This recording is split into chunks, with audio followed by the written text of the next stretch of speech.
la epístola de San Esteban. Entonces comenzamos leyendo en el capítulo 6 de Hechos. Vamos a encontrar ahí la reorganización de la iglesia, que tuvo división, decisión, selección y los resultados. Y dice así el capítulo 6, comenzando con el verso 1. En aquellos días, como creciera el número de los discípulos, hubo murmuración de los griegos contra los hebreos, de que las viudas de aquellos eran desatendidas en la distribución diaria. Entonces los 12 convocaron a la multitud de los discípulos y dijeron: no es justo que nosotros dejemos la palabra de Dios para servir a las mesas. Buscad pues, hermanos, de entre vosotros a 7 varones de buen testimonio, llenos del Espíritu Santo y de sabiduría, a quienes encarguemos de este trabajo. Y nosotros persistiremos en la oración y en el ministerio de la palabra. Agradó la propuesta a toda la multitud y eligieron a Esteban, varón lleno de fe y del Espíritu Santo, y a Felipe, a Prócoro, a Nicanor, a Timón, a Parmenas y a Nicolás, prosélito de Antioquía, a los cuales presentaron ante los apóstoles, quienes orando les impusieron las manos. Y crecía la palabra del Señor, y el número de los discípulos se multiplicaba grandemente en Jerusalén. También muchos de los sacerdotes obedecían a la fe. Hubo problema en la iglesia. Hubo división en la iglesia recién formada por nuestro Señor Jesucristo. Y esa división llegó a los oídos de los dirigentes, de los 12 apóstoles, y ellos, a encontrar el problema, dijeron: no es justo que nosotros dejemos la palabra de Dios para servir las mesas, porque la división fue en cuanto a atender a las viudas con su comida, su ayuda diaria, porque la iglesia, como dice en Timoteo, tenía que ayudar a las viudas que no tuvieron parientes que los cuidaran, que los sostengan. Y dice: no es justo que nosotros dejemos la palabra de Dios para servir a las mesas. Buscad pues, hermanos, de entre vosotros, es decir, de entre los creyentes, a 7 varones, y estos varones deben ser buenos negociantes, deben ser listos en manejar el dinero y listos en manejar los víveres y en hacer compras. ¿Así dice? No, no dice esto. Dice que estos que van a ser los diáconos, los primeros diáconos de la iglesia, deben ser varones de buen testimonio. Ante el pueblo deben ser reconocidos como hombres justos, de buen testimonio, llenos del Espíritu Santo, no llenos de avaricia, no llenos de poderes financieros, sino llenos del Espíritu Santo y de sabiduría. Sabiduría para hacer las cosas prácticas, ¿no? Porque atender a las mesas es cosa práctica. Y nosotros, dijeron los 12, persistiremos en la oración y en el ministerio de la palabra. O es decir, que ahora van a escoger 7 diáconos que van a ser ayudantes de los pastores, de los dirigentes, para que los pastores, los dirigentes puedan dirigirse a la palabra y a la oración y al ministerio de la palabra. Agradó la propuesta a toda la multitud. Parece que entonces todos estaban de acuerdo, que votaron en favor y eligieron a Esteban, varón lleno de fe y del Espíritu Santo. Entonces aquí añade que también estaba lleno de fe este Esteban. Y a los demás, que eran 7 en total, a los cuales presentaron ante los apóstoles. O es decir, la iglesia en conjunta escogieron a estos y los presentaron ante los apóstoles. ¿Y qué hicieron los apóstoles? Dice, agradó la propuesta a toda la multitud y eligieron a Esteban y sus compañeros, a los cuales presentaron ante los apóstoles, quienes orando les impusieron las manos. Encontramos división en la iglesia. Encontramos decisión de parte de los líderes. Escogen vosotros, dijeron al pueblo. Y el pueblo seleccionó a 7 diáconos llenos del Espíritu, sabios en las cosas prácticas de la vida y de buen testimonio ante el pueblo en general. Y los resultados, ¿qué fueron los resultados de imponer las manos y seleccionar esto? Y crecía la palabra del Señor. Un resultado. Crecía la palabra del Señor. La reorganización de la iglesia trajo crecimiento de la iglesia. A veces la iglesia que Cristo formó con solo 12 y 70, que eran 120 en el aposento alto, tenía que modificar su manera de manejar la iglesia, su organización. Y ellos mismos, sin una palabra del cielo, reorganizaron, porque los dirigentes dijeron, esto es lo que debemos hacer. Y en reorganizar la iglesia trajo bienes. La división por medio de la decisión y la selección trajo buenos resultados y crecía la palabra del Señor. Esto es bueno, ¿no? Que la palabra del Señor crece. Y el número de los discípulos se multiplicaba grandemente en Jerusalén. Se entraron mucha más gente a la iglesia. Este también es buen resultado. También muchos de los sacerdotes obedecían a la fe. Los sacerdotes que eran tanto en contra de Cristo, que eran los que quisieron que Cristo muriera gritando crucifíquele, ahora están viendo que este movimiento, esta iglesia que formó Cristo al principio solo con 12 varones, después con 70, ahora han formado más organización con 7 diáconos, y miren que esta es una cosa ordenada, organizada, como dice la escritura en Romanos 8 y 1 de Corintios. La iglesia es un cuerpo, un sistema organizado mundial, un cuerpo con muchos miembros. Y los sacerdotes, a ver que era una cosa organizada y proseguían según las normas correctas en cuanto a dirigencia, tener su posición y el pueblo tener su voto, ellos decidieron también unirse con la iglesia. Muchos sacerdotes, 3 resultados buenos. Entonces tenemos que comenzó con división, después decisión y al fin selección de hombres capaces en el negocio, no necesariamente, sino capaces en el Espíritu Santo. Esta es la clase de diáconos que escogieron. Ahora pasamos a la reacción de lo que pasó entonces, porque dice en el verso 8, y Esteban, lleno de gracia y de poder, hacía grandes prodigios y señales entre el pueblo. Uno de estos diáconos, también después tenemos historia de Felipe, ¿no? Uno de estos comenzaba a hacer cosas en Jerusalén, dice, grandes prodigios y señales entre el pueblo. Traía mucha atención entonces, de un diácono que está trayendo mucha atención en el pueblo por medio de grandes prodigios y señales entre el pueblo. Entonces se levantaron unos de la sinagoga llamada de los libertos y de los de Cirene, de Alejandría, de Cilicia y de Asia, disputando con Esteban. Entonces llegó primero con Esteban prodigios y señales, y después se levantó oposición.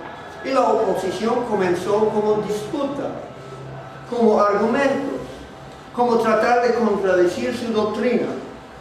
Pero dice el verso 9, entonces levantaron unos de la sinagoga, llamados de los libertos, y de los de Cirene, de Alejandría, de Cilicia y de Asia, disputando con Esteban, pero no podían resistir la sabiduría y a la sabiduría y al espíritu con que hablaba. Es decir, Esteban, lleno del espíritu y sabio en la palabra de Dios, tuvo mejores argumentos que estos que vinieron a oponer. Y ellos no pudieron sacar argumentos contra las ideas que él presentaba. Pero no dice de Esteban que tuvo buenos argumentos solamente, sino tuvo también que otra cosa. Buen espíritu. Es lindo tener buenos argumentos. Y se puede vencer a los enemigos, los opositores, con buenos argumentos y con mal espíritu. Pero esto era manso, era benigno y con buen espíritu presentaba sus argumentos. ¿Cuántas veces me ha faltado tal espíritu, no? En presentar posibles buenos argumentos. Pero Esteban dice, pero no podían resistir a la sabiduría y al espíritu con que hablaba.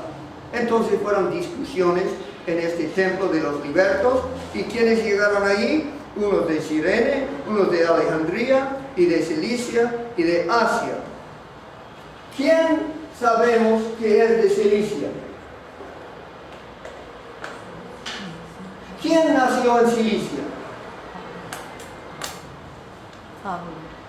Pablo, de Tarso de Cilicia, era uno de los que fue a ver a este Esteban en la sinagoga llamada de los libertos. Y él, con los de Cirene y los de Alejandría y de Asia, trataron de combatir los argumentos de Esteban, que ya había hecho prodigios y señales y tenía buenos argumentos y un buen espíritu. Y no pudieron. Que nació en Tarso, a los 13 años de edad más o menos, llegó a Jerusalén y fue educado por Gamaliel. Y fue de los jóvenes más listos en el pueblo judío en aquel entonces. Fue sabio, tenía una mente como abogado y estaba avanzando bien en el pueblo de Israel.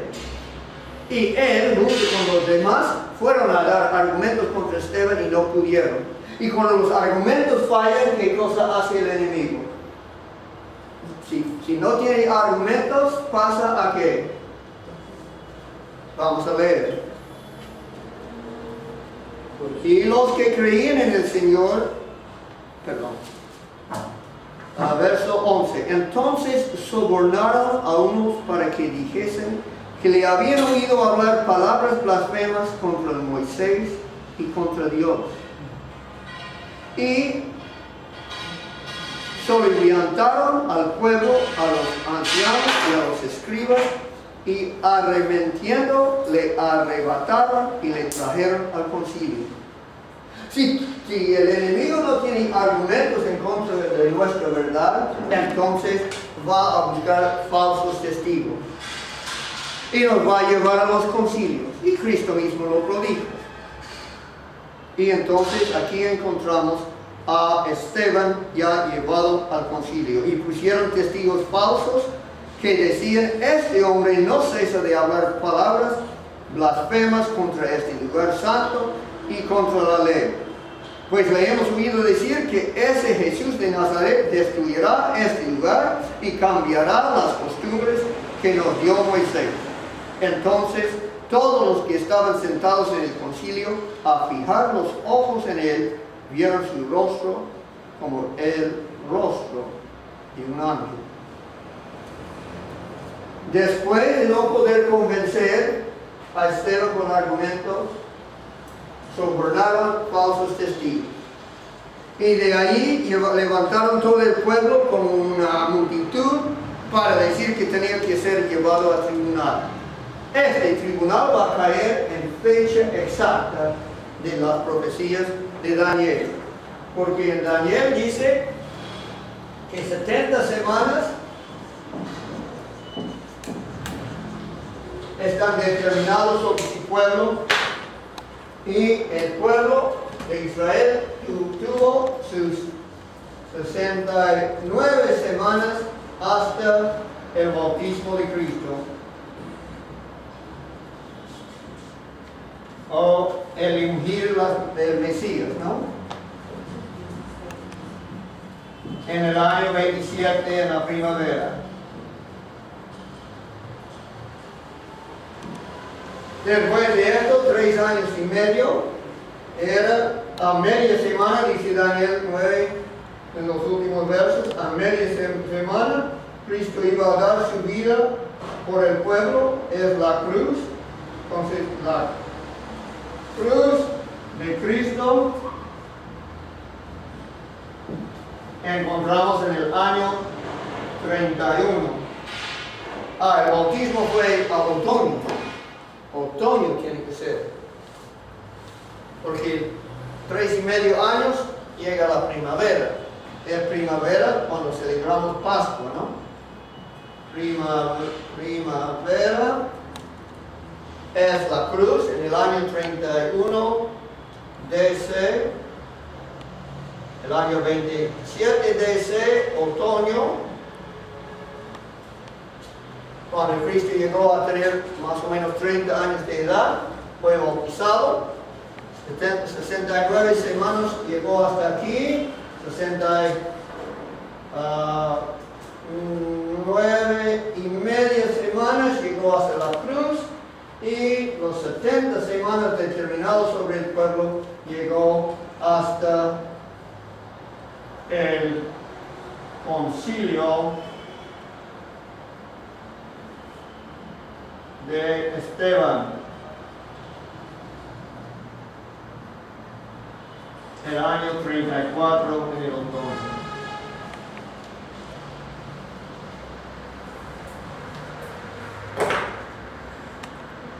Entonces todos los que estaban sentados en el concilio, al fijar los ojos en él, vieron su rostro como el rostro de un ángel. El sumo sacerdote dijo entonces: ¿es esto así? Y él dijo: varones hermanos y padres, oíd. El Dios de la gloria apareció a nuestro padre Abraham estando en Mesopotamia antes que morase en Harán. Y le dijo: sal de tu tierra y de tu parentela y ven a la tierra que yo te mostraré. Comienza entonces su defensa Esteban con la historia del pueblo. Comienza, y ahora estamos hablando del mensaje de Esteban, porque ya estamos en la oposición. La oposición sabemos que llegó a tribunal, no, primeramente fue argumento, ¿no? Argumento.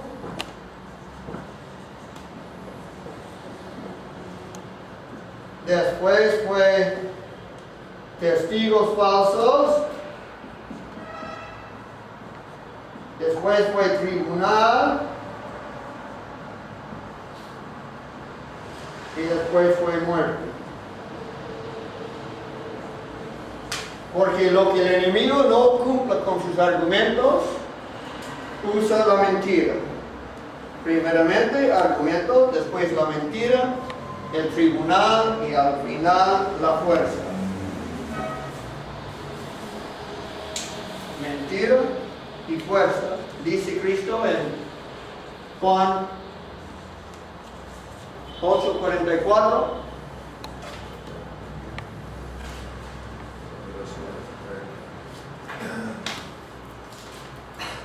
Vosotros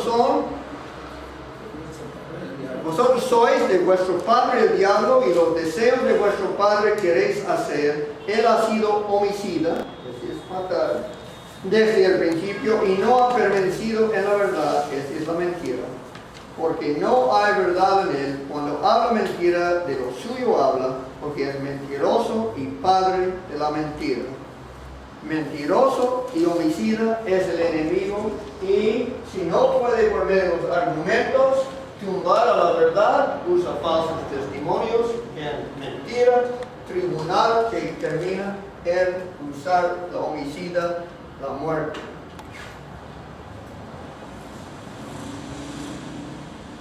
Y el mensaje de Esteban entonces comenzó él, y por todo el capítulo 7 en su defensa vas a encontrar los padres, los padres, los padres, los padres. Y comienza con el padre, que es el padre del pueblo. ¿Quién es? Abraham. Y da la historia de Abraham, que es el padre del pueblo. Después pasa en el verso 20 de Hechos 7. En aquel mismo tiempo nació Moisés, y fue agradable a Dios, y fue criado 3 meses en casa de su padre. Pero siendo expuesto a la muerte, la hija de Faraón le recogió y le crió como a hijo suyo. Y fue enseñado a Moisés en toda la sabiduría de los egipcios, y era poderoso en sus palabras y obras. Y cuando hablamos de Moisés, y ahí más adelante dice que él trajo los 10 mandamientos y la ley de Moisés, entonces hemos puesto ley cuando hablamos de Moisés, porque él representa la ley. Abraham representa el pueblo, Moisés representa la ley, pero ellos tuvieron otra acusación contra Esteban. Contra Esteban dijeron que él no creía en el pueblo verdadero, que él no creía en la ley de Moisés, y que él no creía en el lugar santo que Dios había escogido. Y entonces el verso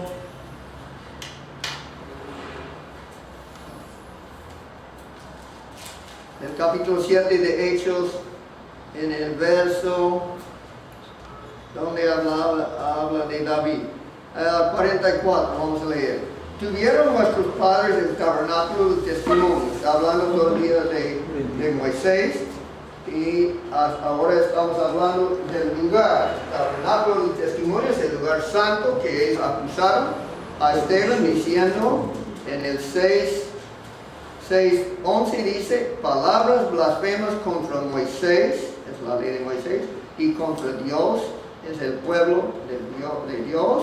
Y en el verso 14 de Hechos 6 dice: pues le hemos oído decir que ese Jesús de Nazaret destruirá este lugar, es el santuario, el tabernáculo, el templo en Jerusalén, y cambiará las costumbres que nos dio Moisés, son las leyes de Moisés. Entonces él habla en su defensa de Abraham, de Moisés y de David.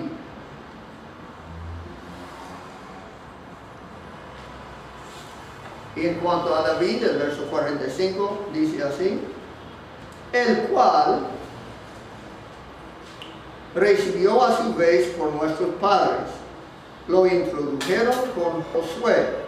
Está hablando del tabernáculo que construyó Moisés, el cual recibió a su vez por nuestros padres, lo introdujeron con Josué al tomar posesión de la tierra de los gentiles, a los cuales Dios arrojó de la presencia de nuestros padres hasta los días de David. Este halló gracia delante de Dios y pidió proveer tabernáculo para el Dios de Jacob. Mas Salomón le edificó casa, si bien el Altísimo no habita en templos hechos de mano, como dice el profeta. El cielo es mi trono, y la tierra el estrado de mis pies. ¿Qué casa me edificaréis? Dice el Señor. ¿O cuál es el lugar de mi reposo? ¿No hizo mi mano todas estas cosas? Y ahí termina la defensa, por citar la palabra de Dios, una cita que es al contrario de lo que piensa el pueblo. Porque el pueblo piensa que una vez escogido como pueblo, nunca puede pasar su tiempo. Y ellos piensan que una vez dado una ley por Moisés, nunca puede pasar su tiempo. Y ellos piensan que habiendo Salomón construido un tabernáculo, nunca puede pasar su tiempo. Que en la tierra está el pueblo, la ley y el templo. Y las ideas de Esteban en cuanto a estas tres cosas les ayudaron mucho. ¿Por qué? Porque Esteban dijo que el pueblo son hijos de Abraham. Amén, dicen todos, según la fe. ¿No según la carne? Entonces vamos a eliminar gran parte del pueblo si no es según la carne. Pero Esteban dijo, tienen que ser hijos de Abraham según la fe. La carne no basta. Y Esteban dijo, la ley de Moisés tuvo su punto clave, su dirección, tuvo su culminación en Cristo y en la cruz. Todas las fiestas, todas las ceremonias de la ley de Moisés se acabaron en la cruz, porque Cristo es el cumplimiento de todas estas cosas. Y el pueblo se airó mucho a escuchar esto, porque el pueblo de Israel, el pueblo judío, pensaba que Dios siempre iba a tener su tabernáculo entre ellos como pueblo y que estaría en la tierra y que ellos eran el pueblo de Dios y las leyes dadas a Moisés nunca pasarían. Y hoy en día hay iglesias que piensan lo mismo. O sea, Que después vamos a tener preguntas. Que el pueblo es dirigido por cabeza terrenal. La iglesia por cabeza terrenal, por sumo pontífice terrenal. Y que las leyes son leyes de ceremonias y ritos en la tierra, y que el lugar santo está aquí en la tierra y que hay que ser parte de esto para salvarse. Pero Esteban dijo, el pueblo son los hijos de Abraham según la fe. La ley de Moisés ha terminado su tiempo, solo existe la ley de los 10 mandamientos para el pueblo de Dios de aquí en adelante, porque toda la ley de Moisés señalaba hacia la cruz de Cristo. Y el lugar verdadero de adoración ahora no está en la tierra, está en lugares celestiales.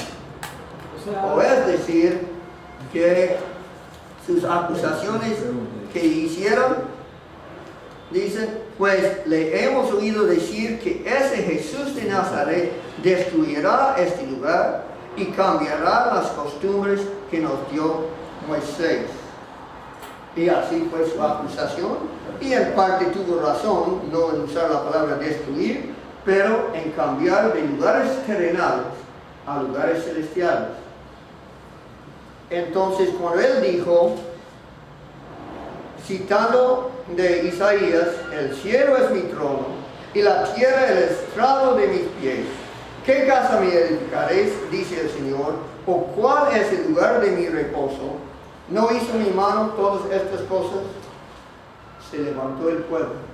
Él pudo ver la cara, porque Cristo mismo había dicho, tu casa te es dejado vacío. Y ahora llega el momento del fin de la profecía de las 70 semanas de Daniel 9.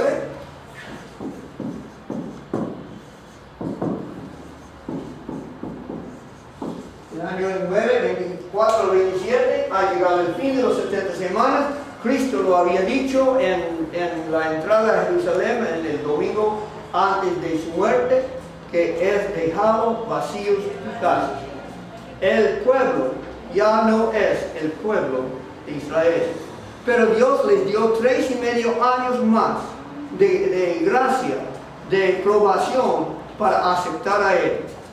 Pero le rechazaron, y en el testimonio de Esteban entonces encontramos que terminó los 70 semanas en el otoño del año 34 después de Cristo. Y dice Esteban, ya pronunciando su fin al pueblo de Israel, duros de cerviz e incircuncisos de corazón y de oídos, vosotros resistís siempre al Espíritu Santo, como vuestros padres, así también vosotros. ¿A cuál de los profetas no persiguieron vuestros padres y mataron a los que anunciaron de antemano la venida del justo? De quien vosotros ahora habéis sido entregadores y matadores. Vosotros que recibisteis la ley por disposición de ángeles y no la guardasteis. Oyendo estas cosas, se enfurecían en sus corazones y crujían los dientes contra él. Pero Esteban, lleno del Espíritu, puesto los ojos en el cielo, vio la gloria de Dios y a Jesús que estaba a la diestra de Dios. Y dijo: He aquí, veo los cielos abiertos y el Hijo del Hombre que está a la diestra de Dios. Entonces ellos, dando grandes voces, se taparon los oídos y arremetieron a una contra él. Y echándole fuera de la ciudad, le apedrearon, y los testigos pusieron sus ropas a los pies de un joven que se llamaba Saúl. Este joven combatía contra Esteban en la sinagoga de los libertos. Y este joven estaba en favor de su muerte en el concilio. Y este joven apoyaba a los que le apedrearon en mantener su ropa. Y este joven, el perseguidor más feroz de Esteban, se cambiará en el sucesor de Esteban mismo, en el que lleva el mensaje de Esteban en cuanto al pueblo, en cuanto a la ley, en cuanto al lugar santo. Este Saulo, el perseguidor máximo contra Esteban y las verdades que él presentaba, llegará a ser el sucesor de Esteban en llevar estas verdades para nosotros por medio del libro de Hebreos. Porque en Hebreos mismo, él comienza no diciendo como sus demás libros, Pablo, apóstol, Pablo, siervo. No dice así, porque no es su libro Hebreos, sino es el libro que él aprendió de Esteban combatiéndole en la sinagoga de los libertos. Y él entonces comienza diciendo Dios, no Pablo, Dios. Porque Esteban lo recibió de Dios por estudio de la palabra, y Pablo, siendo salvo en aquel momento, lo recibió de Esteban, y no pone su nombre en este libro, aunque es obvio al final de Hebreos que es Pablo mismo que lo escribe. Y echándole fuera de la ciudad, le apedrearon, y los testigos pusieron sus ropas a los pies de un joven que se llamaba Saúl. El Hechos 22:20 dice así: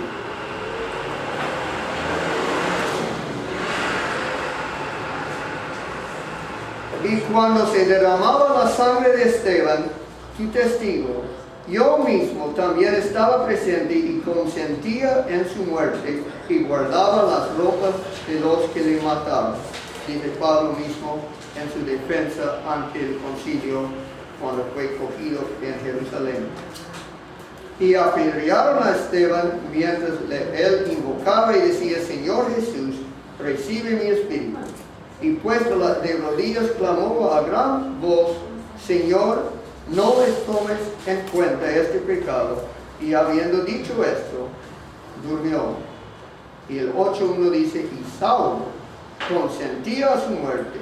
En aquel día hubo gran persecución contra la iglesia que estaba en Jerusalén, y todos fueron esparcidos por las tierras de Judea y de Samaria, salvo los apóstoles. Y hombres piadosos llevaron a enterrar a Esteban e hicieron gran llanto sobre él. Y Saulo asolaba la iglesia y, entrando casa por casa, arrastraba a hombres y a mujeres y los entregaba en la cárcel. Pero los que fueron esparcidos iban por todas partes anunciando el Evangelio. Y entonces habla de Felipe. Vemos entonces que tuvo resultado el apedreamiento de Esteban. Un resultado fue que la verdad del Evangelio fue llevado a muchas partes. Antes estaban concentrados todos en Jerusalén, llegó hasta Antioquía. Y en Antioquía se va a nombrar a los creyentes cristianos.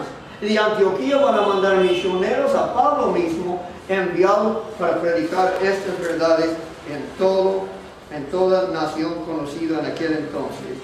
Y los resultados también incluyen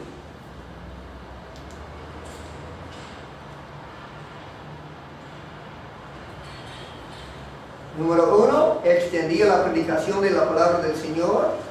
Número 2, multiplicaban los discípulos según Hechos 11, 19 a 21. Creían gentiles en Antioquía, porque esos que fueron esparcidos fueron hasta Antioquía y ahí levantaron iglesia, y no solo entre los judíos, sino también hablaron con unos gentiles y el evangelio llegó a los gentiles en Antioquía, resultado de la muerte de Esteban. Y que argumentaba en la sinagoga y los libertos contra Esteban, que votaba en favor de su muerte, de su tribunal en Jerusalén, que guardaba la ropa y consentía a su muerte, le llegó la convicción por la luz de la cara, por los buenos argumentos de la historia de Abraham, Moisés, David y Salomón, que posible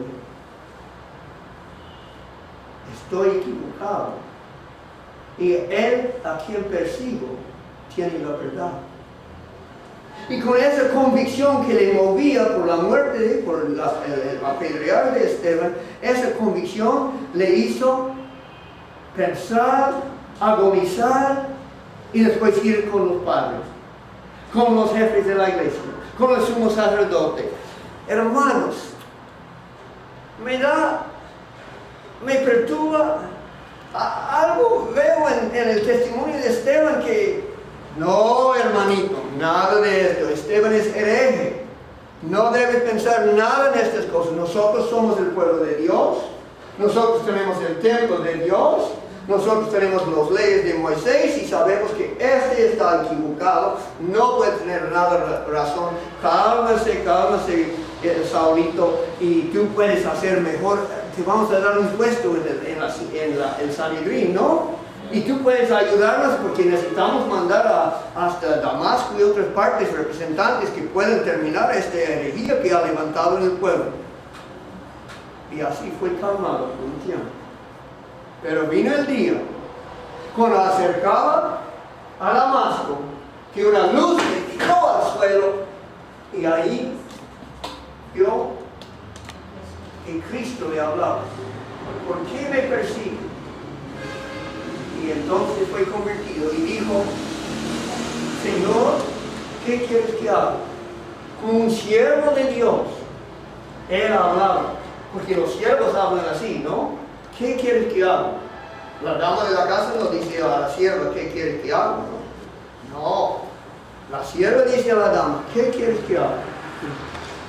Saulo, que va a ser Pablo, se convierta en el sucesor de Esteban mismo, a quien perseguía.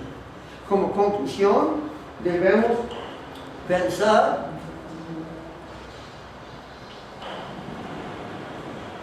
que tú debes orar por tus perseguidores. Debes darle comer a sus perseguidores si necesitan. Orar por tu perseguidor, porque es posible que se convierta en tu sucesor. Es posible que tu perseguidor llegue a ser el máximo en llevar el evangelio en nuestros tiempos.